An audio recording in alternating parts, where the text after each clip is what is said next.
미식의 생존 경제. 반갑습니다. 야, 저번 시간에 그 탄력성 저희가 강의를 해드렸는데요. 댓글이 정말 제가 기분이 너무 좀 좋았었습니다. 여러 댓글 봤었는데요. 정말 감사합니다. 그래서 이게 굉장히 우리가 이제 전형적으로 이제 미시경제 쪽인데, 저는 뭐 경제 미시 거시로 나누는 것 자체가 뭐 이거 하느냐 그거에 대해서도 생각이 많은데, 하여튼 굉장히 좋아하시더라고요. 그래서 오늘은 한번 저희가 이제 GDP 많이 들어보셨죠? 그 다음에 우리 빈부격차 평가하는 제일 대표적인 거를 우리 신문기사에 지니계수라고 많이 들어보셨습니까? 그래서 지니계수 요런 거 한번 해갖고 그 나라 경제 한번 어떻게 평가해 볼 것인가, 요거 한번 공부해 보도록 하겠습니다. 그래서 이제 향후 일정은 저희가 이제 어떻게 진행을 하려고 그러냐면요. 이제 우리가 요번 주에는 요거 GDP, GNP 하고요. 그 다음에 이제 다음 주에는 그 국제수지하고 환율을 한번 공부를 해보도록 하겠습니다. 그래서 국제수지하고 환율을 한번 공부하고요. 그 다음 주에는 우리가 좀 이전까지 했던 거를 시사성 있는 주제로 하나를 잡아서요. 그다음에 마지막에 우리가 시사성 있는 주제 한번 해보고요. 그 다음에 이제 두 번은 저희가 이제 총 30회를 갖다 말씀드렸는데, 저희가 이제 28회에서 이제 마무리를 하려고 합니다. 그래서 이제 뭐 28회에서 마무리 하려고 그러는데, 그렇게 되면 이제 저희가 27회까지 가는 거고요. 정말 긴긴 하다 뭐 마지막하고, 그 다음에 마지막에 27회, 28회는 한국경제 미래는 어떻게 해야 되는가, 뭐 나름대로 우리가 한번 같이 자리를 마련해 보는 걸로 이렇게 꾸며도록 하겠습니다. 그래서 저희가 앞으로 이렇게 좀 나갈 거다라는 거 여러분 말씀드리고요. 저희 강의가 이제 28회에서 여러분 마무리가 지어지도록 하겠고요. 만약에 여러분들이 뭐 정말 나중에 여러분 또 제가 이것도 저도 뭐 우리 마지막에 또 얘기를 하기로 하죠. 그래서 여러분 여러 같은 뭐 하시면요, 우리 좀 한참 쉬었다가 나중에 뭐 생존경제 2도 할 수도 있는 거고요. 여러분들 하여튼 그렇게 진행해 보도록 하겠습니다. 자, 이제 한번 가보시죠. 자, KBS 생존경제. 자, 한국과의 경제 어떻게 평가할 것인가. 자, 여러분 이렇게 나오는데, 예를 들면 이거거든요. 우리 스웨덴 같은 국가 보면요, 1인당 GDP도 한 5만 불 넘죠. 사실 장난 아닌 거죠, 5만 불이라는 게. 왜냐면 한 사람이 보통 한 6천만 원 이상 번다는 거 아닙니까? 연간 소득이. 이거 우리나라 가구 소득보다 넘는 건데. 그 다음에서 여러분 지니계수는 뭐 2.7이다 이렇게 나오는 거거든요. 그래서 이 두 가지만 보면 그 나라가 어떤 나라인지 딱 알 수 있거든요. 그래서 오늘은 GDP 개념은 무엇이고 지니계수의 개념은 무엇인지 이거 한번 가보도록 하겠습니다. 자, 뒤로 가보죠. 먼저 GDP가 할 때 G는요, 그로스는 총이란 뜻이거든요. 그 다음에 이거는 domestic은 뭐가 되느냐. 죄송합니다. domestic은 여러분 원래 domestic animal 하면 뭘까요, 여러분? 우리 영어 공부 잠깐, 제가 뭐 영어는 더 모르겠습니다만 가축이거든요. 그래서 다메스틱이 원래는 가란 뜻이 아니라요. 왜 그러세요, 여러분? 울타리란 뜻입니다. 울타리. 그래서 그로스 다메스틱 프로덕트 하면은, 자, 울타리 안에서, 그래서 우리나라 안에서 생산된 총생산, 그래서 국내 총생산으로 번역을 하죠. 그래서 GDP 하면 일반적으로 우리가 뭐로 번역하냐면 국내 총생산으로 번역하는 거고요. GNP 하면 그로스 내셔널, 이건 뭐가 돼야 됐습니까? 우리 내셔널 국민이죠. 그래서 이거는 국민 무슨 생산, 그로스가 붙었으니까 총생산이다, 이렇게 번역을 하는 거죠. 그래서 GDP는 한 나라 안에서 1년 동안 우리나라가 그 안에서 생산된 모든 부가가치 합을 무엇이다? GDP다, 이렇게 일반적으로 말을 하는 겁니다. 자, 뒤로 넘어가 보죠. 그래서 이제 우리가 이렇게 많이 하는데, 예를 들면 진기가 여러분 KBS 생존경제를 갖다 열심히 찍었습니다. 그러면 출연료가 나올 거 아닙니까? 엄청난 출연료가 나옵니다. 여러분 알고 나시면 여러분 정말 기절할 정도로, 제가 김태희의 한 40만 분의 1 정도의 평가를 받는 것 같은데요. 자, 여러분 억울하지만 전 참아낼 수 있습니다. 자, 어쨌든 진기가 열심히 강의해서 김태희의 출연료의 약 40만 분의 1을 받았다. 그러면 저는 여러분 이 ABC 중에서 뭐가 돼야 되겠습니까? 간단한, 저 한국 사람이에요. 여러분 저는 한국 사람이면서 우리나라 안에서 생산했죠. 그래서 이거는 진기다, 이렇게 말하면 되는 거죠. 자, 여러분 거꾸로 박지성이 돈 벌어 왔습니다. 어디에 해당되겠습니까? 금방 나오는 거죠. 박지성은 여러분 뭐예요? 우리나라 안에서 번 게 아니죠. 우리나라 사람이지만. 그래서 이거는 박지성이 되는 거죠. 자, 우리나라 와 계신 블랑카 아저씨 어디에 들어가겠습니까? 블랑카 아저씨 여러분 뭐가 돼야 됐습니까? 볼 건 또 뭐예요? 블랑카 아저씨 우리나라 안에서 벌었죠. 근데 블랑카 아저씨는 우리나라 사람 아니죠. 그러니까 여기는 뭐가 되겠습니까? 블랑카 아저씨가 되는 거죠. 자, 근데 최근에 경제에서는 여러분 GNP보다 GDP를 훨씬 더 많이 씁니다. 그 이유는 뭐가 될까요? 박지성보다 블랑카가 중요하니까. 무슨 소리예요? 전 박지성 텔레비 맨날 밤에 보는데. 그 뜻이 아니라요. 박지성이 월급 받으면 기본적으로 영국 차 사고 영국 돈 쓰잖아요. 그런데 블랑카 아저씨가 여러분 월급 받으시면 한국에서 여러분 컵라면 드시고 식사하시잖아요. 그러니까 여러분 이건 뭐가 된다? 이렇게 표현되는 겁니다. 거꾸로 이건 뭐가 돼야 되느냐? 박지성은 여러분 우리 현대자동차가 외국에 가서 뭐 했습니까? 미국 알라바마 가서 여러분 알라바마 공장 지었죠? 현대 알라바마 공장이고요. 이건 뭐가 되겠습니까? 대우GM이죠. 그럼 말하면 뭐 하겠습니까? 우리한테 중요한 건 대우GM인가요? 현대 알라바마인가요? 현대 알라바마에는 데이비드 씨가 일하고요. 여기는 우리 김판복 씨가 일합니다. 금방 이해되셨죠? 그래서 요거다 이렇게 보시면 되고요. 이런 나라도 있겠네요. GDP하고 GNP하고 똑같은 나라가 있습니다. 어느 나라가 있겠습니까? 우리나라 위에 있는 나라 귀염둥이 북한 이렇게 딱 나오면 되겠죠. 왜? 북한은 전형적인 무슨 경제체제니까 폐쇄 경제체제다. 금방 이해되시겠죠? 그래서 GDP 딱 규모 보시면은 그럼 GDP는 더 중요한 게 외구하는 거다? 금방 가보시면 아는 겁니다. GDP는 외구한다? 그 나라의 경제 뭐를 알기 위해서? 규모를 알기 위해서. 그래서 제가 항상 말씀드리죠. 경제 규모 할 때 우리나라 한국 GDP는 얼마다? 1000조. 이거 여러분 일반적으로 생각하시면 됩니다. 한국 GDP 규모는 얼마다? 1000조. 왜 그렇습니까? 우리 1인당 국민소득 얼마라고 그래요, 맨날? 2천만 원이잖아요. 2천만 원 곱하기 몇 명입니까? 5천만 명이잖아요. 그럼 얼마가 나온다? 1000조가 나오는 겁니다. 그래서 여러분 숫자 계산할 때 1000조다 이렇게 생각하시면 됩니다. 자, 여러분 한번 문제 내볼까요? 세계에서 GDP 규모가 제일 큰 나라는? 0.1초죠. 자, 뒤로 가보겠습니다. 자, 세계에서 GDP 규모가 제일 큰 나라는 압도적으로 어디가 되겠습니까? 미국이죠. 그래서 여러분 이거 딱 보시면 알겠지만 도대체 왜 이렇게 미국이 중요한지가 금방 나옵니다. 여러분 언뜻 보더라도 일본이 두 번째인데 요거밖에 안 되죠. 독일하고 중국이 사실 지금은 역전됐습니다. 얼마 전에. 근데 독일 갖다 붙이고 중국 갖다 붙여도 미국보다 작아요. 그러니까 재밌는 게 1등이 2등, 3등, 4등 합친 것보다도 여러분 뭐 하면 큽니까? 그래서 뭐가 되느냐? 일본 이만큼이죠. 독일 붙이고 중국 붙이고 영국 붙여야 돼요. 그래도 조금 작습니다. 미국이랑 경제 규모가 얼마나 큰 건지 알겠죠. 그래서 왜 거대한 공룡이라고 부르는 건지 전 세계가 여러분 미국 경제의 눈치를 안 볼 수가 없습니다. 우리나라도 여러분 뭐가 되겠어요? 이거 여러분 2007년 우리가 제일 잘 나갈 때인데 12위, 11위까지 지금 한 15위 정도로 밀렸죠. 근데 우리가 늘 말씀드리지만 우리 앞에 있는 나라들 엄청난 서구 선진국 아니면 엄청난 자원대국밖에 없습니다. 그걸 빼고는 우리 한국 경제가 귀염둥이 국가가 아니라니까요. 그래서 세계 GDP 순위 금방 보시면 알 수 있습니다. 근데 이제 재밌는 거는 자 이건 GDP고요. 자 GDP가 뭐가 중요합니까? 왜? GDP가 크다고 그 나라 여러분 국민의 생활 정도 수준이 높은 건 아니죠. 중국 한번 생각해 봅니다. 어때요? GDP 뭐가 돼야 되겠습니까? 여러분 엄청 크잖아요. 하지만 중국 국민의 생활 수준이 높진 않죠. 왜? 인구가 13억이니까. 그러면 그 나라 국민의 생활 정도를 알기 위해서 제일 많이 쓰이는 건 뭐가 돼야 되겠습니까? 볼 것도 없이 뭐가 돼야 돼요? 1인당 GDP입니다. 그래서 1인당 GDP를 딱 바라보시면 뭐가 되겠습니까? 그 나라 국민의 무슨 정도? 생활 정도를 파악할 수 있죠. 자, 1인당 GDP가 세계에서 제일 높은 나라는 어딜까요? 어딜까요? 예? 일본이 왜 나옵니까? 일본 한 38,000불 정도 나옵니다. 스위스? 스위스 굉장히, 스웨덴보다 훨씬 높은 나라 있습니다. 어디가 될까요? 5글자짜리 나라. 자, 뒤로 가봅니다. 1인당 GDP가, 여러분, GDP 순이고요. 뒤로 가봅니다. 여러분, 읽으실 수 있겠어요? 부담스러우실 텐데. 여러분, 어디가 되겠습니까? 눈 똑바로 치고, 여러분. 그렇죠. 룩셈부르크입니다. 그래서 룩셈부르크가 여러분 제일 높고요. 그 다음에 노르웨이. 그 다음에 재밌는 게 이제 카타르. 석유 산유국이니까 그런 거죠. 그 다음에 이제 스위스란드, 덴마크, 아이슬란드. 여러분 귀염둥이 어디 있었습니까? 아이슬란드 우리가 특집을 한번 다뤄봤었죠? 몽고 우리가 특집을 하더니 세상에 KBS가 여러분 특파 한 번 해서 파견해갖고 몽고 특집 딱 다뤄갖고 여러분 왔더라고요. 그래서 그거 보시면서 아마 KBS에서 했나 MBC에서 했나 어디서 했는지 모르겠지만 하여튼 몽고 특집 했었거든요. 근데 그거 보시면서 제 강의 많이 생각하신 분들 많으셨을 겁니다. 그 다음에는 스웨덴, 네덜란드, 잉글랜드 이런 순서들입니다. 그래서 이런 국가들이 전형적으로 뭐가 되어야 됐습니까? 1인당 GDP가 높은 국가들이죠. 그래서 1인당 GDP 보면은 뭐를 알 수 있다? 그 나라 국민의 무슨 정도를 알 수 있습니까? 그 나라 국민의 무슨 정도? 생활 수준을 갖다 금방 파악할 수 있죠. 중국 얼마가 되겠습니까? 한 3,000불 되는 거예요. 지금 이제 올라와서. 우리 얼마 됩니까? 한때 2만 불 노렸다 했지만 15,000불 됐죠. 그러니까 아직까지 우리가 그래도 중국 국민보다 한 5배, 6배 이상 잘 사는 거죠. 북한이 한 800불 정도 됩니다. 귀염둥이 국가예요. 그 다음에 여러분 토고, 우리 월드컵 했던 축구했던 기억나는 아시죠? 걔네가 150불입니다. 놀라운 나라죠. 1년에 150불이니까 한 사람이 20만 원 버는 거야, 1년 동안. 그러면 한 달에 얼마 번다, 여러분? 얼마 벌겠으면 한 15만 원, 16만 원 버는 나라죠. 그러니까 적대 빈곤이죠. 그러니까 우리 축구할 때 기억나시죠? 토고 애들 땀 안 빠지는 옷 입고 축구하던 거. 왜 나라가 가난하니까 여러분 어쩔 수가 없는 거죠. 그래서 이게 딱 바라보시면 그 나라 국민의 무슨 정도? 생활 정도를 파악을 할 수가 있습니다. 근데 이게 있다고 해서 어렵다고 1인당 GDP가 높다고 무조건 그 나라 국민의 생활 정도가 좋은 건 아니에요. 왜? 이 1인당 GDP는 무조건 시장을 통과해야 되거든요. 그래서 제일 먼저 암시장은 여러분 거래 대상에서 제외됩니다. 암시장 영어로 뭐가 돼야 될까요?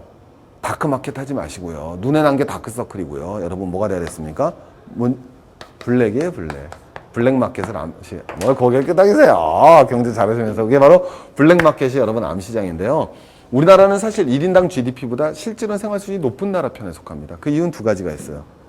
우리나라는 1인당 GDP가 15,000불인데 그거보다는 사실 생활 수준이 높은 이유가 첫 번째 암시장 규모가 워낙 큽니다. 반영이 안 되는데. 우리나라는 여러분 암시장 규모가요. 거의 30% 이상이다 이렇게 보시는 거예요. 사실 우리나라 국민소득이 1인당 2만 불이다. 그러면은 실제로 한 2만 6천 불이다. 이렇게 보시면 돼요. 근데 왜 그러느냐? 선진국은 암시장 규모가 10% 거의 넘지 않습니다. 6%, 8%, 9% 이러거든요. 그러니까 예를 들면 스위스가 1인당 GDP가 만 불이에요.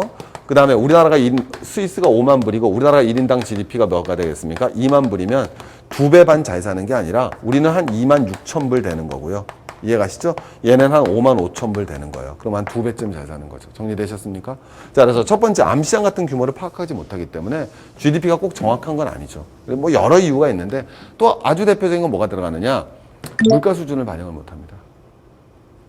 이해가시죠? 제가 아까 말씀드렸지만 일본이 우리보다 GDP가 많더라도 일본분이 우리나라보다 GDP가 2배 많은데 물가는 3배 비쌉니다. 어디가 여러분 국민의 생활 수준이 높아요? 우리나라 국민의 생활 수준이 높은 거죠. 금방 이해되시죠? 그래서 물가 수준이나 여러 수준을 고려를 해야겠죠. 뭐 이거 더 말씀드리려면 밤새고요. 어쨌든 1인당 GDP가 여러분 뭐 할 수 있다? 그 나라 국민의 무슨 정도? 생활 정도를 파악할 수 있습니다. 그러면 그 나라 국민의 생활 정도만 파악하면 그 나라 경제를 금방 할 수 있느냐? 아니죠. 여러분 이거는 양적인 측면이고 실제로 여러분 중요한 측면이 하나가 있습니다. 뭐가 돼야 될까요? 자, 빈부격차의 정도도 알아봐야겠죠. 그래서 빈부격차를 측정할 수 있는 대표적인 계수가 있습니다. 여러분 이거 맨날 나오거든요. 무슨 계수? 우리 한번 쫓아가 봅니다. 날 사랑했던 예전에 여자친구 이름이에요. 지니. 오케이? 무슨 계수? 지니 계수라고 부르는 거 한번 공부해 보도록 하겠습니다. 자, 뒤로 가보죠.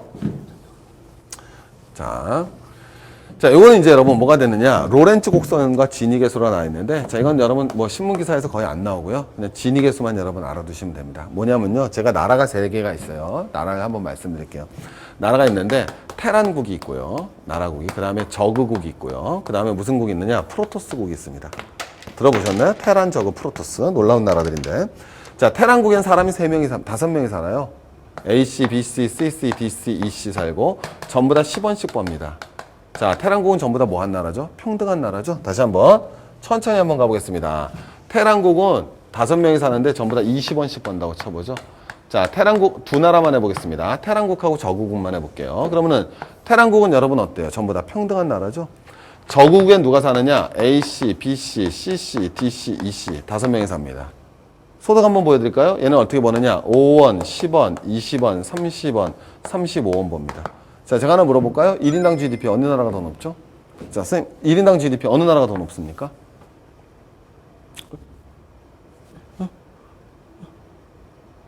자, 여러분, 1인당 GDP 어디가 더 높죠? 똑같죠. 왜냐면 이거 다 더하면 얼마입니까? 100이죠? 100을 5명으로 나눠야 되잖아요. 얼마예요? 20이죠. 이것도 다 더하면요. 이렇게 더하면 되잖아요. 얼마입니까? 100이죠? 5로 나누면 얼마가 되겠습니까? 20. 그래서 1인당 GDP는 얼마요? 똑같아요. 그럼 이제 제가 말씀드리는 게 1인당 GDP만 가지고 그 나라 경제를 평가하기는 어렵다는 거예요. 뭐를 갖다 반영하지 못하기 때문에. 상대적 빈부격차를 반영하지 못하니까. 이해 가시겠죠? 그럼 이제 여러분 어떻게 하는 거냐? 되게 쉽습니다, 여러분. 제가 한번 그려보면은 여러분 너무 재밌어서. 왜냐면 한번 보여볼게요. 자, 이건 소득이에요. 자, 여기다 0, 그 다음에 20, 40, 60, 80, 100. 이건 뭐 한 거다? 소득이고요. 여기다 사람 집어넣을게요. 이건 AC, BC, CC, DC. 여기 밑에는 AC, BC, CC, DC. 이렇게 가볼게요. 자, 이건 여러분 무슨 색깔? 노란 색깔로 가보겠습니다. 자, 그러면 누적을 시켜주는 거예요. A는 소득이 얼마입니까? A는 소득이 얼마입니까? 20. 금방 됐죠? B는 소득이 얼마예요? 자, B는 20인데 앞에 걸 더해주세요. 얼마입니까? 40. 그러면은, 자, 얼마가 돼야 되겠습니까? 40이 되겠죠. C는 얼마가 되겠습니까? 정확하시네요. 그래요. C는요, 20 더하니까 얼마가 되겠습니까? 60이 되죠. D는 얼마가 되겠습니까? 80이 되고요. E는 뭐가 되겠어요? 100이 되죠. 그래서 그림은 이렇게 딱 되는 겁니다. 그죠? 이런 선을 무슨 선이라고 그럴까요? 선생님, 이런 선을 무슨 선이라고 그러죠? 예? 그래, 대각선. 정확해요. 놀라운 실력이네요. 이 대각선이라고 그러는 거예요. 대각선. 이게 사각형의 맞꼭지각을 잇는 최단 거리를 우린 대각선이라고 부릅니다. 기억나시죠? 자, 그래서 이 대각선이 되면요. 제가 이런 완전히 평등한 겁니다. 정리되셨습니까? 대각선이 되면 뭐다? 완전 평등한 거고요. 저구국가 제가 한번 그려볼게요. A는 얼마예요? A는 얼마입니까? 여기 써있잖아요. 얼마입니까? A는 5죠. 그래서 A는 5에 있는 거예요. 5. 그 다음에 B는 얼마가 되겠습니까? 더하면 얼마죠? 15죠. 그럼 요쯤 있는 거예요. C는 얼마가 되겠습니까? 다 더하면 35죠. 그럼 35 요쯤 있는 겁니다. D는 얼마가 되겠습니까? 다 더하면 65죠. 그럼 이쯤 있는 거예요. 그 다음에 2까지 더하면 다시 얼마 되겠어요? 100 되겠죠? 그럼 요렇게 그려지겠죠? 정리되시겠습니까? 그럼 요 배때기만큼이, 이거 여러분 정확하게 뭐라 그러는지 아십니까, 이거? 이건 대각선이라고 그랬잖아요. 요걸 뭐라 그럴까요, 요걸 뭐라 할까요? 자, 맞추시는 분께는 여러분 제가 가진 모든 책들을 다 드리겠습니다. 자, 여러분, 요걸 뭐라 그럴까요? 배불뛰기? 배불뛰기? 반달곰? 정신 차리세요. 반달곰, 왜 반달곰이 나옵니까? 활골이라고 그러는 거예요.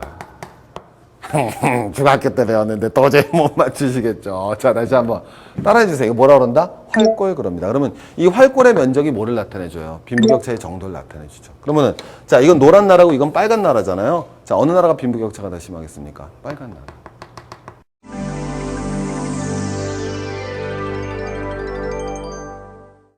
노란 면적하고 빨간 면적, 빨간 나라가 여러분 뭐가 돼야 되겠습니까? 빈부격차가 더 심한 나라잖아요. 근데 이러면 여러분 이게 이제 로렌츠 곡선이라는데 이거는 실제로 봐야지만 빈부격차 정도를 알 수 있죠. 근데 요걸 어떻게 한 거냐면요. 잘 봐주세요. 저를 한번 잘 봐주시면요. 요렇게 갖고요. 이거 무슨 표시인지 알죠? 밑에 거를 오케이. 위에를 자, 이렇게 말하는 겁니다. 당황하지 마시고요. 오케이? 분자, 이렇게 말하는데, 분모에는 요 면적이 들어가는 겁니다. 그죠? 그래서 요 직각 이등변 삼각형. 정리되시겠죠? 그 다음에 요 위에는 요거의 면적이 들어가는 거예요. 이해 가시겠습니까? 그러면 요렇게 돼 있고, 노란 나라는 요렇게 되겠죠. 정리되시겠습니까? 그래서 요 면적분의 요 면적이 바로 진이 계수가 되는 겁니다. 알겠죠? 요 면적분의 요 면적이 바로 무슨 계수? 진이 계수. 그럼 아까 우리 테란국은 어때요? 테란국은 아까 딱 바라보니까 이러고 나서 딱 면적이 있었어요? 없었어요? 없었죠. 그럼 분자가 0이죠. 분자가 0이면 그 값은 얼마가 됩니까? 0이 되는 놀라운 수학 법칙이 있거든요. 그러니까 여러분 진이 계수가 0이다. 그럼 뭐예요? 완전히 평등한 거죠. 제일 불평등한 나라는 어떻게 되겠습니까? 배가 불러집니다. 완전히 똑같아지겠죠. 그러면 위하고 아래가 똑같죠. 얼마가 되겠어요? 1. 그래서 진위계수는 x는 0에서부터 1까지 됩니다. 그래서 0은 완전 평등하고 1은 여러분 완전 불평등입니다. 일반적인 기준이 0.4예요. 그래서 0.4가 넘으면 이 나라는 뭐하구나? 불평등이 심하구나. 0.4 아래면은 귀여워, 괜찮아. 이 정도로 여러분 일반적으로 평가하는 겁니다. 정리되시겠죠? 이런 무슨 계수? 진위계수 배웠습니다. 굉장히 재밌죠. 그래서 진위계수도 여러 가지로 다 할 수 있어요. 소득 진위계수도 있고요. 자산 진위계수도 있습니다. 자, 우리나라는 여러분 일단 아까 진위계수로 와서 다시 한번 우리나라 진위계수는 0.4 넘을까요? 안 넘을까요? 안 넘습니다, 여러분. 우리나라 여러분 생각보다 이렇게 불평등한 나라는 아니에요. 진위계수 여러분 0.4 안 넘고요. 그게 평가하는 것마다 조금씩 다 다른데 한 0.033 이 정도 나옵니다. 진위계수는 그 나라 국민이 얼마나 잘 사느냐 못 사느냐가 아니라 그 나라의 무슨 정도? 불평등 정도를 보여주는 겁니다. 근데 또 재밌는 게 아까도 방금 전에 말씀드렸지만 소득 진위계수도 있고 자산 진위계수도 있어요. 자, 한번 물어보겠습니다. 소득 진위계수가 크겠어요? 자산 진위계수가 크겠어요? 그렇죠. 자산 진위계수가 크죠. 그러니까 재산의 빈부격차가 소득의 빈부격차보다 더 큰 거예요. 근데 우리나라 같은 경우는 굉장히 재밌는 게 소득 진위계수랑 자산 진위계수 차이가 엄청 큽니다. 그러니까 버는 거는 어떻게 벌지만 비슷하게 벌지만 재산 차이는 엄청 큰 거죠. 그럼 이런 나라의 경제 위기가 닥치면 뭐가 될까요? 노숙자가 확 늘어나죠. 그 말 이해하십니까? 한국은 경제 위기가 닥치면 노숙자가 확 늘어나요. 왜? 재산이 없다라는 거죠. 소득은 있지만. 그러니까 한국의 많은 사람들이 소득은 비교적 평등화되니까요. 근데 자산이 불평등화되니까요. 그러니까 버는 건 비슷하게 벌지만 쉽게 얘기하면은 가진 게 없다라는 거예요. 그래서 어떤 사람이 많다? 버는 건 좀 벌지만 재산이 없기 때문에 소득이 끊기면 내야 있는 거예요. 여러분, 이건 다 설명할 수 있어요. 우리 쌍용 자동차 사태, 우리 노동자가 해고됐을 때 어때요? 굉장히 극렬한 저항을 받죠. 그렇지 않습니까? 외국에서 사실 그거 찾아보기 힘든 거 아닙니까? 누가 잘잘못을 떠나서 왜 그런 일이 발생하는가 경제적으로 설명해야 되죠.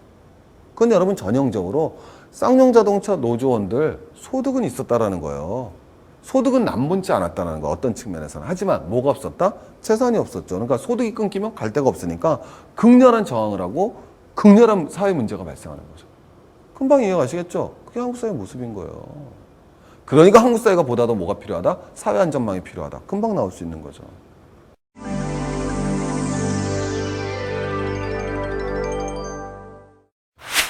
보시면 우리가 왜 스웨덴을 갖다 복지국가라고 그러냐면요. 요건 시장소득 진위계수고요. 요거는 가처분 소득 진위계수입니다. 자, 가처분 소득이란 건 뭐가 되는 거냐면요. 내가 소득이 있었잖아요. 물론 시장에서 번 소득을 시장소득이라고 그럽시다. 소득에서 쉽게 얘기하면 세금 뺀 게 가처분 소득입니다. 왜? 세금은 내가 내 마음대로 쓸 수 없으니까 가능한 거거든요. 내 마음대로 처분할 수 있는 소득을 뭐라 그런다? 가처분 소득이라고 합니다. 정리되셨죠? 내 마음대로 처분할 수 있는 소득을 무슨 소득이라고 그런다? 가처분 소득이다. 이렇게 말합니다. 그러면 가봅니다. 자, 정부가 세금을 많이 걷어들였어요. 그러면 자, 시장소득 진위계수는 0.5였는데 자, 정부가 세금을 하나도 안 걷어들이죠. 가처분 소득 진위계수도 얼마가 되겠어요? 0.5. 됐죠? 근데 정부가 세금을 엄청 걷어들여요. 그럼 가처분 소득 진위계수는 0.5보다 높아져요? 낮아지겠어요? 낮아지겠죠. 왜? 낮으면 낮을수록 뭐해지는 거니까? 평등해지니까. 그래서 시장소득 진위계수랑 가처분 소득 진위계수만 딱 비교해보면 그 나라 정부가 실질적으로 얼마나 빈부격차를 완화시키고 있는지를 금방 알 수 있습니다. 정리되셨나요? 우리가 왜 스웨덴을 복지국가라고 그러는지 이거 딱 보시면 끝납니다. 왜? 얘네 스웨덴이요, 여러분. 생각보다 불평등한 나라입니다. 스웨덴 여러분 경제 그 한 가문에서 거의 GDP의 40% 이렇게 생산하는 나라예요.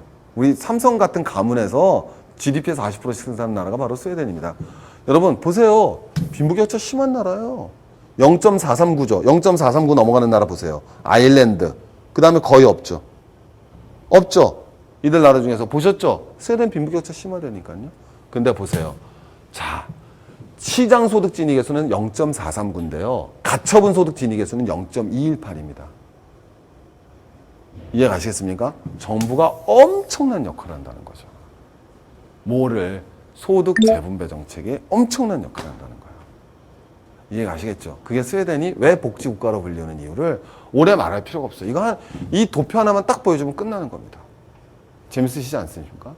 그래서 나머지 나라도 쭉 한번 나오는 거예요. 그래서 나머지 나라들 보면은 이 나라가 어떤 상황이구나라는 걸 알 수가 있죠. 그래서 세계 평균하고 이걸 딱 비교해 보시면 되는 거고요. 그 나라가 얼마나 빈부격차를 위해서 노력하고 있는지 금방 나올 수가 있습니다. 자, 근데 이거는 기본적으로 요 표들이 지금 제가 다 뒤져봤는데 이게 이제 선진국 그 기본적인 거고요. 요것도 하나 말씀드리면요. 저희가 이걸 생존경제를 찍는데 많은 분들이 도대체 이런 자료 어디서 얻냐고 그러는데 정확하게 구글 60%, 네이버 40%입니다. 정말 저희가 뭐 별게 없어요. 제가 나중에 한번 또 말씀드리겠는데 저한테 경제적 이걸 어떻게 하냐고 그러는데 경제 공부하는 거 이제 저랑 이제 생존 경제 열심히 해주셨는데요. 나중에 혼자 공부하실 때도 여러분 제가 하는 큰 특별한 게 없습니다. 제가 할 수 있는 건 뭐냐면 대신 저는 뭐가 있냐면요. 여러분 경제신문도 필요 없고요. 신문 보시면 돼요. 저도 아침에 제가 제일 먼저 일 뜨자마자 저는 신문 한 6개, 7개 보거든요. 그래서 이제 오면은 6개, 7개에서 경제란 나와서 사실 경제신문 경제기사보다요. 일반 신문 경제기사가 훨씬 좋습니다. 경제신문 경제기사들은 되게 뭐라 그래야 되나? 좀 상업화되어 있다고 그래야 되나? 그 뭐 주식 어떻게 되는지 뭐 그런 기사들이 많고 오히려 심층적인 분석 기사라든가 그 현재 돌아가는 상황들 일반 신문 갖고 여러분 충분히 이해할 수 있습니다. 그래서 저는 사실은 스크랩을 해요. 예를 들면 이제 뭐 철강이다, 반도체다, 그 다음에 뭐 환율 외국이다, 뭐 부동산 관련해서 스크랩을 쭉 하는데 여러분은 뭐 그렇게 할 시간은 없잖아요. 근데 제가 그거 보통 하는데 제가 한 1시간 좀 더 걸리더라고요, 저는. 근데 여러분이 그렇게 하실 필요 없고요. 그냥 여러분 조선일보도 그렇고 한겨레신문도 그렇고 경제기사 좋은 거 많습니다. 어느 거 가릴 필요 없습니다. 조선일보도 여러분 월요 경제 특집 같은 거 보면 굉장히 좋은 기사 많아요. 한겨레신문에도 경제 특집 기사 좋은 기사 많고요, 여러분. 경제라는 건 전 왜 좋아하냐면은 경제는 자우 논쟁을 벌일 필요가 없어요. 왜? 이건 6개월 뒤에 금융위기 이거 언제 끝날까? 거기 좌우가 뭐가 필요합니까? 맞추면 장땡이죠. 6개월 뒤에 환율 어떻게 될까? 맞추면 장땡인 거예요. 물론 그거 맞추면 떼부자가 되겠지만 맞춘다는 게 어렵겠지만 제 말 금방 이해되시죠? 한국 경제 미래 어떨 것인가? 5년이 한국 정부가 어떻게 될 것이냐? 이건 뻔한 겁니다. 왜? 굉장히 객관화된 거죠. 4대강 사업이 좋으냐 나쁘냐? 이데올로기적으로 왜 싸웁니까? 그 결과가 어떻게 될 것인지 객관적 사실 가지고 논하는 것이 바로 경제죠. 그래서 전 경제라는 학문을 좋아하는 이유가 하나, 가치 판단이 제일 조금 들어가는 게 경제입니다. 두 번째, 바로 승부가 납니다. 바로 승부. 바로 오케이. 그래서 바로 누가 얼마나 잘 받는지가 금방금방 나오는 거죠. 그래서 전 경제라는 학문에 가진 메리트가 그거라고 생각하거든요. 그래서 스웨덴 복지국가다. 그거 스웨덴 복지국가 아니야. 복지국가야. 맨날 싸우면 뭐 합니까? 딱 한 방이면 끝나는 건데. 할 말이 없잖아요. 할 말이. 이 시장 하면은 0.218이에요. 그래서 여러분 변화율이 여러분 뭐가 된다? 100%가 변화됩니다. 그래서 일반적으로 평균 변화율이 한 42%세요. 여기는 나오는 이제 기본적으로 OECD 국가 중에 이제 잘 나가는 국가고요. 이제 한국도 여러분 엄청난 국가가 나름대로 역할을 합니다. 그래서 한 6% 합니다. 그래서 엄청난 역할을 하죠. 그래서 여러분 한국 보고 복지국가다 그건 누가 뭐라 그래도 사기입니다. 그래서 한때 우리가 한 9%까지 간 적이 있었어요. 한때. 근데 지금은 다시 좀 많이 떨어져서 한 6% 왔을 겁니다. 그래서 한국은 복지국가는 아닙니다. 누가 뭐라 그래도. 그거는 뭐 가치 판단 기준이 아니라니까요. 누가 뭘 어떻게 한다라는 거. 한국이 복지국가다 뭐 헌법에 복지국가 이념이 있느냐 없느냐. 이거는 정치학자들이 얘기할 거고요. 한국이 복지국가다 아니다. 그거는 좌파우파 논쟁을 해야 되고 제가 말씀드릴 수 있는 일은 한국은 복지국가 아니다. 스웨덴은 복지국가다. 이건 말씀드릴 수 있습니다. 그럼 여러분 어떤 국가가 좋은 나라입니까? 금방 나오셔야죠. 자, 국민소득이 4만 불이면 뭐합니까? 진위계수가 0.5인데 잘 사는 지옥이죠. 이런 나라 여러분 뭐 해야 되겠습니까? 월 뭐라 그러죠? 월 이코노미. 담장 경제죠. 고소득층이 담장 잡고 살아야 돼요, 저런데. 맞지 않습니까? 같이 생활할 수가 없어요. 담장 경제가 돼야 되죠, 담장 경제. 미국의 뉴욕 아닙니까, 여러분? 중국의 여러분 대도시고. 그잖아요. 중국 대도시 가보면 여러분 옆에는 뭐예요? 경비 쓰는 아파트들이 쫙 있죠? 그 옆에 판자촌 쫙 가야지 않습니까? 미국은 안 그렇습니까? 흑인 슬램 옆에 여러분 백인들 아파트가 쫙 줄 서 있죠. 월 경제가 들어서는 겁니다. 물론 이거보단 낫겠죠. 국민소득 800%에 진위계수 0.6 이게 지옥이라고 그러는 거예요. 이걸 갖다가 이건 지옥이 되겠죠. 그죠? 그러나 거꾸로 여러분 진정한 국가라면 국민소득 한 6만 불 때리고 얼마나 멋있습니까? 진위계수 0.2 탁 때리면 잘 살면서도 평등하구나 탁 나오지 않습니까? 이거에 가까운 국가들을 우리가 모범 국가라고 그러는 거예요. 그래서 우리가 스웨덴 같은 국가 부러워하는 거 아니겠습니까? 핀란드 같은 국가 부러워하는 거 아니겠습니까? 여러분 우리는 어떻게 해야 되겠습니까? 국민소득 얼마가 되겠습니까? 2만 불쯤. 2만 불 되게 깨졌죠. 15,000불 되겠죠. 환율 바뀌었으니까. 그 다음에 진위계수 0.35쯤 됩니다. 그러니까 우리나라는 뭐예요? 어중간하면서 어중간하죠. 이게 한국 경제 현재 수준입니다. 그 다음에 1인당 GDP가 또 그 나라 국민의 생활 정도를 올바르게 파악 못하는 이유가 뭐냐면요. 한번 보여드릴까요? 여러 가지 얼마나 재밌네요. 우리 선생님도 1,000만 원 버셨고 저도 1,000만 원 벌었습니다. 누가 생활 수준이 좋아요? 모른다니까요. 왜? 우리 선생님은요. 하루에 18시간씩 일해서 돈 벌었어요. 그것도 땅 파갖고 삽질해서요. 오케이? 그래서 삽 파갖고 와서 지렁이 잡아내갖고 돈 벌었습니다. 저는 여러분 1년에 딱 한 번 강연 나가서 1,000만 원 벌었어요. 둘의 소득은 같지만 생활 수준은 어때요? 다르죠? 노동시간도 계산하셔야죠. 그러니까 여러분 우리가 굉장히 슬픈 거예요. 왜? 스웨덴이나 핀란드 이런 데 딱 비교해 보시면 우리가 여러분 노동시간은 어때요? 훨씬 길죠. 근데 소득 훨씬 적어요. 그러니까 여러분 시간당 임금을 따지면 차이는 더 벌어지는 거죠. 제가 말씀드린 건 우리도 여러분 정말 탁 해서 이런 국가 1인당 GDP도 높고 진위계수도 높은 국가를 향해서 우리도 나가야 되지 않겠습니까? 우리 후손들에게 이런 국가를. 저는 사실 저출산 논쟁하면서도 그런 게 되게 문제가 된다는 게 애를 많이 낳아야 되는데 애를 왜 많이 낳아야 되냐 그러면은 우리 부양하려고. 그럼 안 되지 않습니까? 그죠? 우리 짐을 떠넘기려고 애를 많이 낳자는 건 아니잖아요.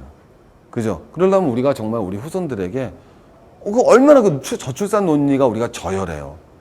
야, 이렇게 가다가는 안 된다. 애를 많이 낳아야 돼. 야, 그 큰일 나. 부양 인구가 모자라. 그럼 누가 부양받으려고? 여러분들이 부양받으려고 부양할 애를 많이 낳자는 거예요? 그건 아니죠. 정말 국민들이 우리나라에서 살만한 경제 한번 만들어 보도록 오늘 또 GDP하고 여러분 무슨 계수? 진위계수 아주 재밌게 한번 공부해 보셨죠? 다음 시간에 우리 국제수지하고 환율 한번 멋있게 한번 또 공부해 보도록 하겠습니다. 여러분 감사합니다.